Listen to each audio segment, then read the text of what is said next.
రేవంత్ రెడ్డి గారు ప్రజలకు short memory ఉంటుంది అనుకుంటుండా, లేక ప్రజలు ఏం చెప్పినా మర్చిపోతారు అన్నటువంటి ఆలోచన పెట్టుకుంటా తెలియదు. కానీ ఈ హామీలన్నింటినీ తుంగలో దొక్కి ఈ హామీలు ఒకవేళ నెరవేర్చాలంటే మాకు మళ్ళీ 17 సీట్లు గెలిపించాలని చెప్పేసి మరొక మాట ఇవాళ తెలంగాణ ప్రజలకు తీసుకుపోయే ప్రయత్నం చేస్తా ఉన్నారు.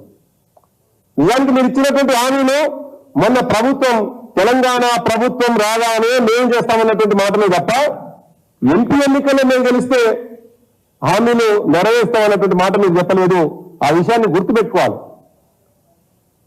అంటే దీంతో అర్థమవుతా ఉంది ఇచ్చినటువంటి హామీలన్నీ కూడా కేవలం ఓట్ల కోసం మాత్రమే, ఎంపీగా ఎమ్మెల్యేలుగా గెలవడం కోసం మాత్రమే, తను ముఖ్యమంత్రిగా సీట్లో కూర్చోవడం కోసం మాత్రమే అబద్ధాలు వల్లించి ప్రజలకు హామీలు ఇచ్చింది అన్నటువంటి విషయం తేటతెల్లమైపోయింది.